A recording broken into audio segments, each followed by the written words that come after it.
You've been told this is free fertilizer. You've been told it acidifies your soil for blueberries. You've been told it kills slugs, feeds earthworms, and replaces expensive garden products. But here's what nobody told you. Researchers at the University of Melbourne tested spent coffee grounds on 5 different crops: broccoli, leek, radish, viola, and sunflower. They applied the grounds exactly the way every gardening blog tells you to.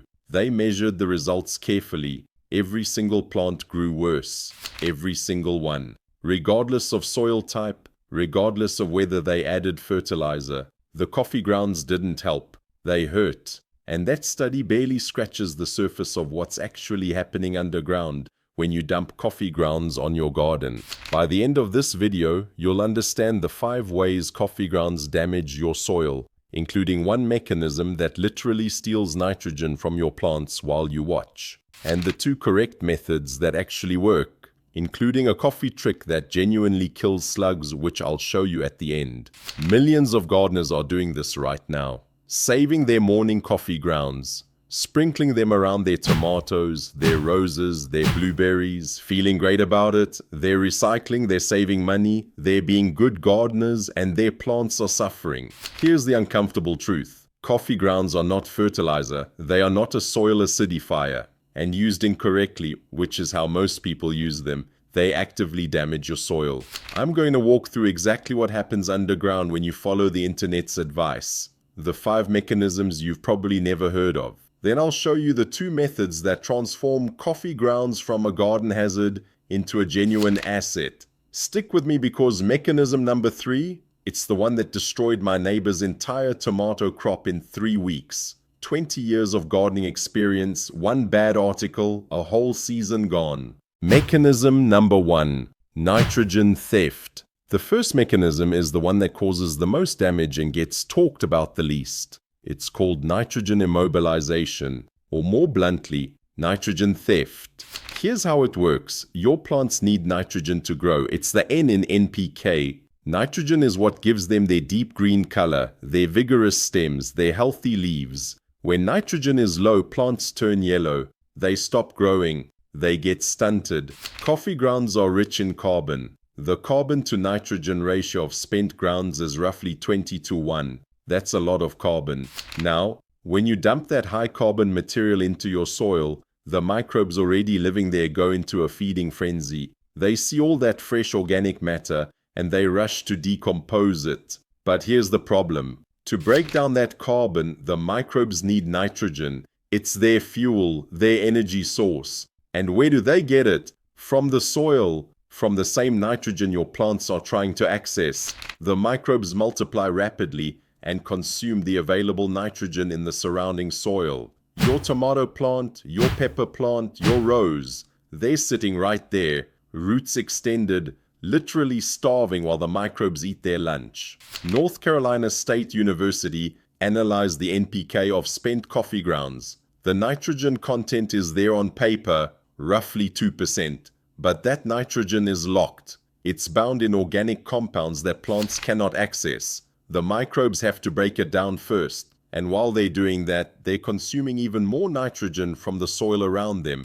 This is why your plants don't turn yellow immediately. It takes 2 to 3 weeks. The nitrogen pool in your soil gets depleted gradually. Then the bottom leaves start yellowing. Then the plant stops growing. Then you start Googling tomato diseases because surely it can't be the coffee grounds. The internet said they were good for your plants. This is not a theory. It is documented, measured, reproducible science that has been demonstrated across multiple studies. And it is the number 1 reason coffee grounds damage gardens. Mechanism number 2, caffeine poison. The second mechanism is even more direct. And it starts with something you probably didn't know about coffee plants. Coffee plants produce caffeine for one primary reason. It's not to give us a morning boost, it's a biological weapon. In nature, coffee bushes produce caffeine as an allelopathic compound. That's a fancy word for a chemical that kills or suppresses competing plants. The caffeine drops from the leaves and berries of the coffee bush into the soil below, and any seed that tries to germinate nearby simply doesn't make it. The coffee plant literally poisons the ground around itself to eliminate competition for water, light, and nutrients. Now here's the part that matters for your garden. Brewing extracts some of that caffeine, but not all of it. Spent coffee grounds still contain significant caffeine residue, and when you spread those grounds on your garden soil, that residual caffeine doesn't just sit there harmlessly. It leaches out, it moves through the soil, and it does exactly what evolution designed it to do. Caffeine suppresses germination, it inhibits root development, it stunts growth. It's not toxic to you or your pets in these quantities. We're talking about plants, not mammals. But for a young seedling trying to establish, it's devastating. This is why the Melbourne University study got such dramatic results. They weren't testing some obscure chemical. They were testing the exact same grounds you have in your kitchen right now. Broccoli, leek, radish, viola, sunflower, 5 completely different species. Every single one grew poorly. The caffeine in those grounds was actively suppressing their development. And here's what makes this especially frustrating. Most of the gardening advice online explicitly says to put coffee grounds around seedlings and young plants because they need the nitrogen boost. That advice is doing the exact opposite of what's intended. The plants don't get a nitrogen boost. They get caffeine poisoning and nitrogen theft at the same time. It's a double hit.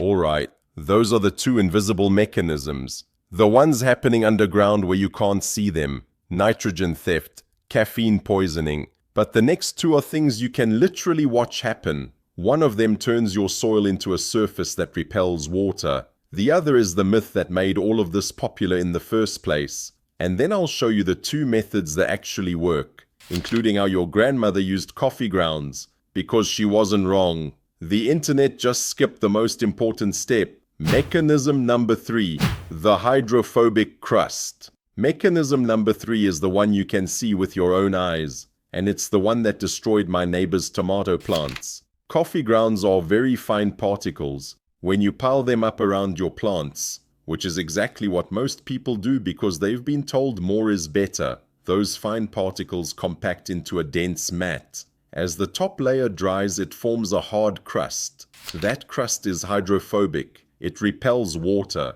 Rain hits the surface and beads up. Irrigation water pools on top and rolls away. The water never reaches the roots. Your plant is thirsty. The soil underneath is bone dry.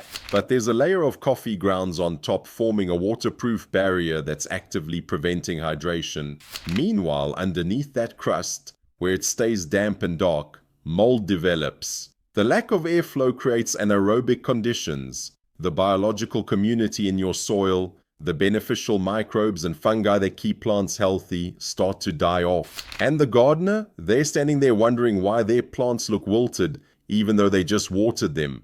This is not subtle. This is not something you need a microscope to see. A thick layer of coffee grounds on soil is functionally similar to covering the ground with a thin layer of concrete. It blocks water. It blocks air. It creates conditions that are genuinely hostile to plant roots. The fix is simple, and I'll give it to you in the methods section. But the rule you need to remember right now is never a thick, pure layer of coffee grounds. Never! That one habit alone is responsible for more dead and damaged plants than every other coffee ground mistake combined. Mechanism number 4. The pH myth. Mechanism number 4 is the myth itself, the founding lie that made all of this so popular. Coffee grounds acidify your soil. Great for blueberries, great for azaleas, great for hydrangeas. Here's what multiple universities have actually found when they tested this claim. Oregon State University tested it. The University of Minnesota confirmed it.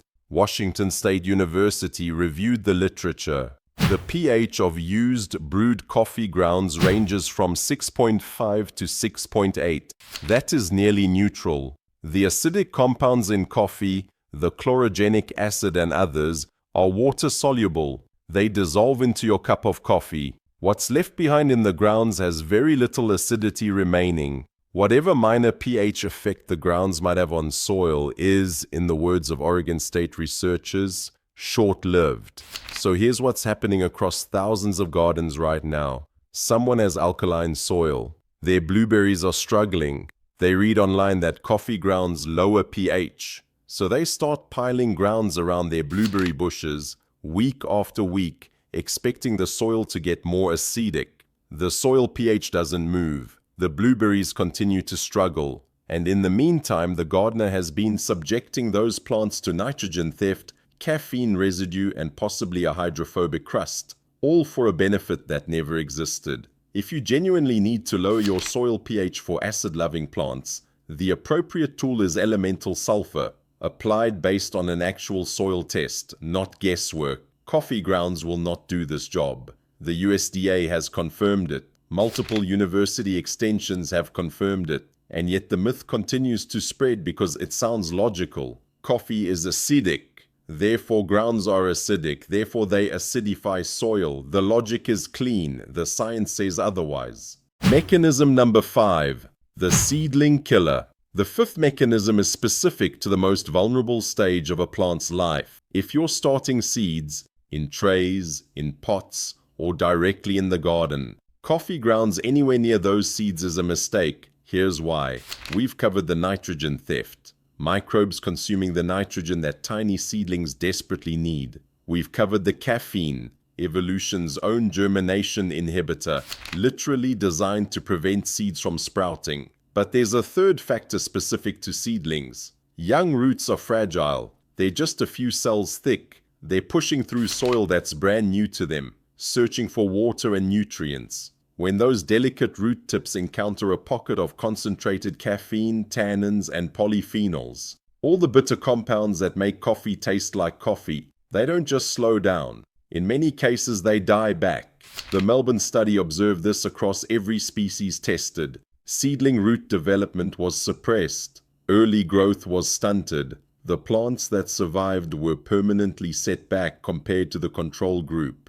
The rule is simple. Wait until your plants are established, at least 3 to 4 inches tall with their second set of true leaves, before applying any coffee grounds, even the correct methods I'm about to show you. Mature, established plants have the root mass and resilience to handle processed, properly applied coffee grounds. Seedlings and young transplants do not. All right, 5 mechanisms: nitrogen theft, caffeine poisoning, hydrophobic crust, the pH myth, seedling death. At this point you might be thinking, so I should just throw my coffee grounds in the trash? No, you shouldn't.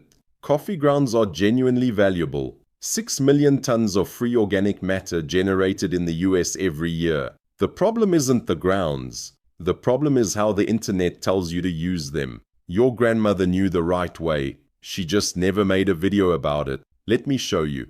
Method number 1. The compost cure. Your grandmother didn't sprinkle coffee grounds on her soil. She tossed them into the compost pile along with everything else. Eggshells, vegetable peels, grass clippings, fallen leaves. That pile sat there for months. Microbes, worms, fungi, an entire ecosystem broke everything down together. By the time that compost reached her garden, it wasn't coffee grounds anymore. It was finished compost. Dark, crumbly, smelling like earth. The caffeine had broken down. The carbon to nitrogen ratio had stabilized. The nutrients had become available. The grounds had been transformed from a potential hazard into genuine soil food. Texas A&M University ran a 2-year study comparing compost that included coffee grounds to synthetic fertilizers. The compost with coffee grounds retained nutrients over an extended period and produced better turf quality than the synthetic alternatives. The key word there is compost. The grounds had been processed before application. Here's the method. Add your used coffee grounds to your compost bin. Keep the grounds to no more than 20% of the total volume. Balance them with brown carbon-rich materials, dried leaves, shredded cardboard, straw. This balances the carbon to nitrogen ratio and prevents the nitrogen theft problem we talked about earlier. Keep the pile moist. Turn it regularly. Wait 2 to 6 months until the grounds are completely unrecognizable. When your compost looks and smells like dark earth, not coffee, it's ready. Spread it on your beds. Your plants will thrive. A bag of premium compost at the garden center costs $12 to $20.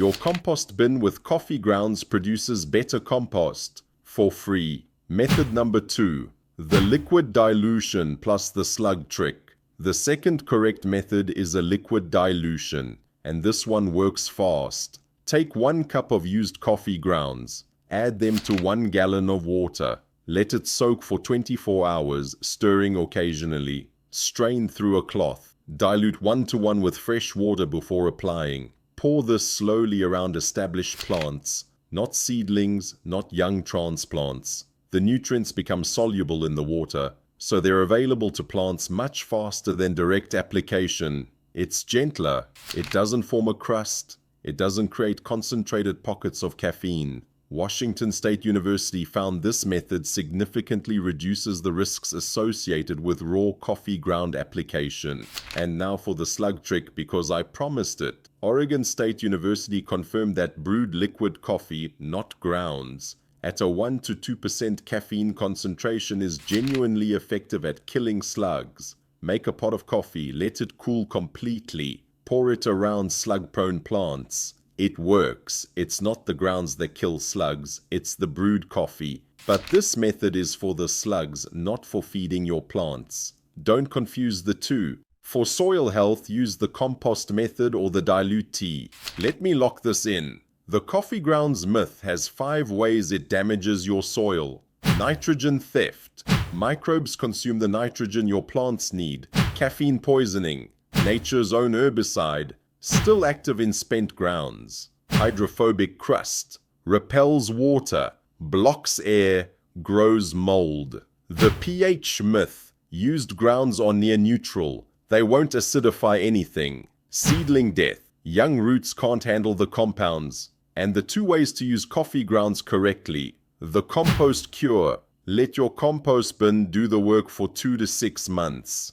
Liquid dilution. Steep, strain, and dilute for safe application. Your grandmother wasn't wrong about coffee grounds. She composted them first. The internet took her method and skipped the most important step.